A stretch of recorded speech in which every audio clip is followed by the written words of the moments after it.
ওকে শিক্ষার্থীরা, আজকের ভিডিওতে আমরা দেখব এসএসসি 2024। তোমরা যারা 2024 সালে এসএসসি পরীক্ষা দেবা, তোমাদের তথ্য ও যোগাযোগ প্রযুক্তি বইয়ের অধ্যায়ভিত্তিক এমসিকিউ সাজেশন এই শীটের মাধ্যমে গুরুত্বপূর্ণ এমসিকিউ গুলা রাখা হয়েছে শীটের মধ্যে। তোমরা চাইলে শীটগুলো আমাদের থেকে নিতে পারো। তো নেওয়ার জন্য কি করতে হবে, ভিডিও শেষ পর্যন্ত দেখতে হবে। ভিডিও শেষে আমরা এই শীটের নিচে হোয়াটসঅ্যাপ নাম্বার দেওয়া রাখছি, হোয়াটসঅ্যাপে যোগাযোগ করতে হবে। তো আজকে ভিডিওতে দেখবো ষষ্ঠ অধ্যায় প্রোগ্রামিং এর মাধ্যমে সমস্যার সমাধান। তো তোমরা এই শীটগুলা পড়লে এবং অধ্যায় ভিত্তিক এমসিকিউ পড়লে তোমরা 25টা এমসিকিউ এর মধ্যে বোর্ড পরীক্ষাতে 25টা এমসিকিউ কমন পাইবা। কেননা তোমাদের দেখো 4টা অধ্যায় আছে সংক্ষিপ্ত সিলেবাসে, প্রথম, চতুর্থ, পঞ্চম, ষষ্ঠ, এই 4টা অধ্যায় পড়লে তুমি 25টা এমসিকিউ কমন পাইবা। আর যারা কি করবা, অনেকে আছে বোর্ড কোশ্চেন পড়বো, পূর্বের বোর্ড কোশ্চেন পড়বো, মনে করো 2025 সালের সকল বোর্ড, হ্যাঁ, যেমন ঢাকা বোর্ড, চট্টগ্রাম বোর্ড, 2024 সালে Chattogram board, Dhaka board, Comilla board, এগুলা পড়বো অনেকেই। এর কাজ হবে না, কেননা তোমাদের দেখো সিলেবাসে কিন্তু প্রথম অধ্যায় তৃতীয় অধ্যায় নাই। তো প্রথম অধ্যায় তৃতীয় অধ্যায় নাই, তাহলে 25 সালে 24 সালে কি প্রথম অধ্যায় থেকে এমসিকিউ আইছিল না? আইছিল, তৃতীয় অধ্যায় থেকে আইছিল। তো যারা পড়বে তারা ভুল করবে, ঠিক আছে? তো তুমি কি করবা, অবশ্যই অধ্যায় ভিত্তিক এমসিকিউ পড়বা, যাতে তোমার 25টা এমসিকিউ কমন পড়ে। আর বোর্ড কোশ্চেন পড়বা না, ঠিক আছে? বোর্ড কোশ্চেন পড়লে লাভ হবে না।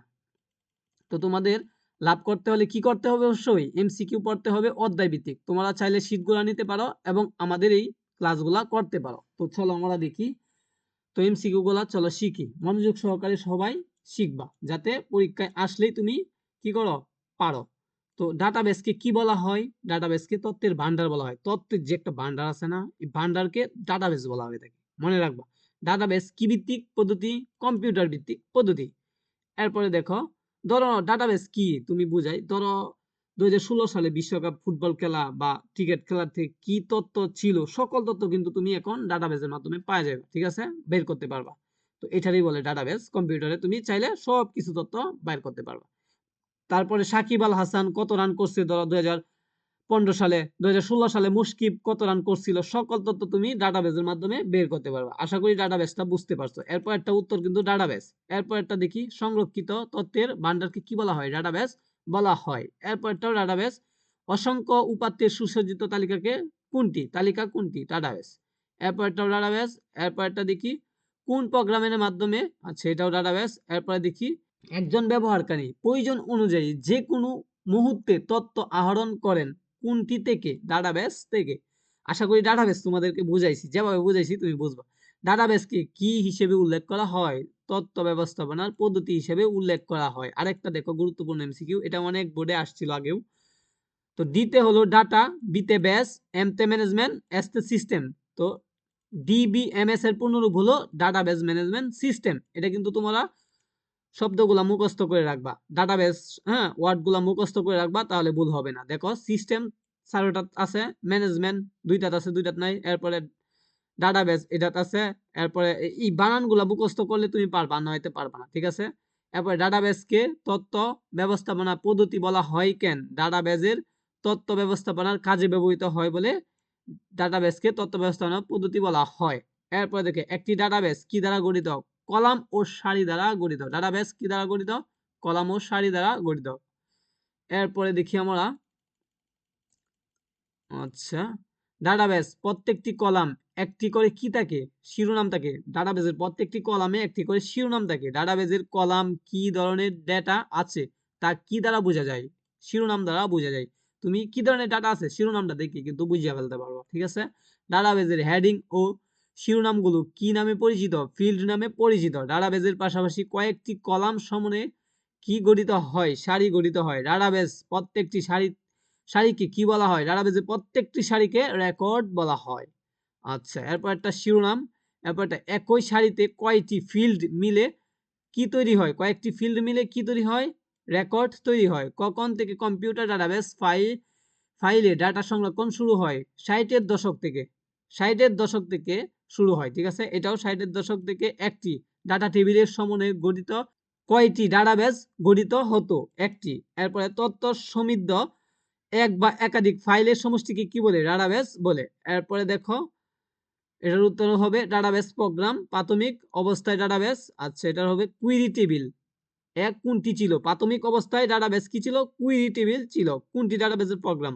এটার উত্তর হবে 3 নাম্বার প্যারাডক্স। এরপরে দেখি কম্পিউটারে ডাটাবেজের ফাইল প্রচলন শুরু হয়, আচ্ছা এটা 60 সালে আমরা 60 এর দশকে আমরা পড়ছি। এক বা একাধিক ফাইলের সমষ্টিকে কি বলে? ডাটাবেজ বলে। আচ্ছা প্যারাডক্স কোন ধরনের প্রোগ্রাম? প্যারাডক্স কোন ধরনের প্রোগ্রাম? Database programme. এরপর একটা ডাটাবেজ, এরপর একটা শিরোনাম। ডাটাবেজ কলামের শিরোনামগুলোকে কি বলা হয়? ফিল্ড বলা হয়। প্রাথমিক অবস্থায় ডাটাবেজ কোনটি থাকে? ডেটা টেবিল থাকে। ডাটাবেজ সারিকে কি বলা হয়? রেকর্ড বলা হয়। আচ্ছা এরপর ডাটাবেজ কোনটিতে ব্যবহৃত হয়?